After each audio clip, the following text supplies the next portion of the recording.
শুভ সকাল গাইজ, মই এখন চলে যাইতেছি হিমালয়ের দেশ নেপালে। দেখা হবে এয়ারপোর্টে।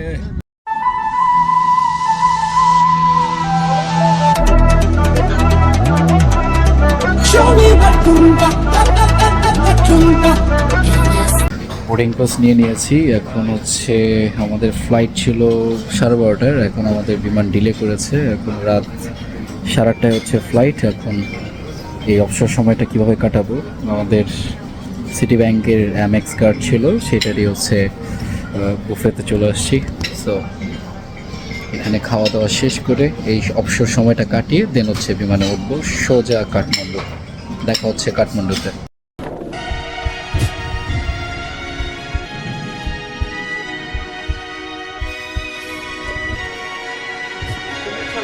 পরিশেষে এখন বিমান ছাড়বে। এখন অ্যারাউন্ড প্রায় 8:30 বাজে। 8 ঘন্টা ডিলে হওয়ার পর এখন নেপালের উদ্দেশ্যে রওনা বিমান বাংলাদেশ এয়ারলাইন্স। আশা করি যাত্রাটা অনেক ভালো হবে, কারণ আমার এক বন্ধু ছিল, সে আমাকে ইকোনমি ক্লাস থেকে সে বিজনেস ক্লাসে দিয়ে দিয়েছে। Did extraordinary archaeological discoveries may very well change our history books as we know.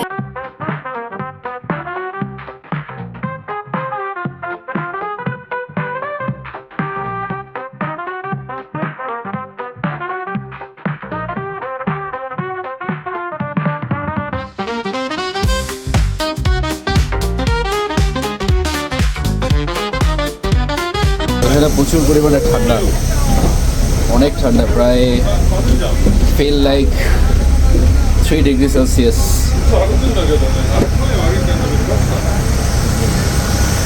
Shri Bhuvan international এয়ারপোর্টে নেমে অবশ্যই ডিপার্চার ফর্ম ফিল আপ করে নেবেন। সেম প্রসিডিউর মেনটেন করে এখানে আবার হচ্ছে লাগেজ কালেক্ট করতে হবে। ফুল বডি চেকিং করার পর দেন আপনি লাগেজ কালেক্ট করতে পারবেন। বাপরে বাপ, এতগুলা কান্ট্রি ভিজিট করার পর এত পরিমাণ ঝামেলা। আপনি যে বের হবেন, বের হওয়ার ভিতরেও আপনি প্রায় 3 থেকে 4টা চেকপোস্ট পাবেন। আপনার লাগেজ, ফুল বডি, বেল্ট সহ আরম্ভ করে সব কিছু চেকিং চলবে। তারপর আছে আবার কাস্টমসের চেক। এত টেকিং শেষ করার পর পরিশেষে আপনি এই সুন্দর একটি রাস্তা দিয়ে বের হবেন, আর আপনাকে সবাই বলবে ওয়েলকাম টু নেপাল। সো হিমালয়ের দেশ, মাউন্ট এভারেস্টের দেশ।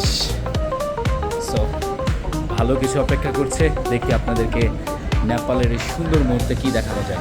পরিশেষে রুমে চলে আসছি। রুমের ডেকোরেশন অত্যন্ত স্মুথ। নেপালের একদম থামেল শহরের একদম জমজমাট এলাকায় এই হোটেলটি রয়েছে। সো এই রুমটির ভাড়া পড়েছে 7,000 টাকা, ইনক্লুডিং ব্রেকফাস্ট সহ। সো আজকের মতো এখানেই বিদায় নিচ্ছি। দেখা হচ্ছে নতুন কোনো জায়গায়, নতুন কোনো ভ্রমণে। কাল থেকে নেপালের দ্বিতীয় সিরিজ শুরু হতে যাচ্ছে। আল্লাহ হাফেজ।